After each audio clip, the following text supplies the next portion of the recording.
मेहनत होती है वो हम सब जानते हैं। हम सबको ये पता है कि मेहनत पूरी दुनिया कर रही है, सब कर रहे हैं, स्मार्ट वर्क करना चाहिए। लेकिन ये भी हम सबको पता है सर कि स्मार्ट वर्क सोच का जन्म होता है मेहनत करने के बाद में, हार्ड वर्क करने के बाद में।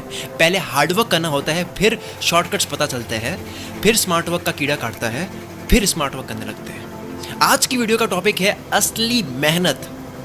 असली मेहनत क्या है?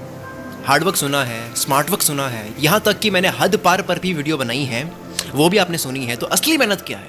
असली मेहनत यानी बिना फ्लो तोड़े लगातार फ्लो के गहराई में जाते ही जाना, बिना 1% भी डिस्टर्ब हुए।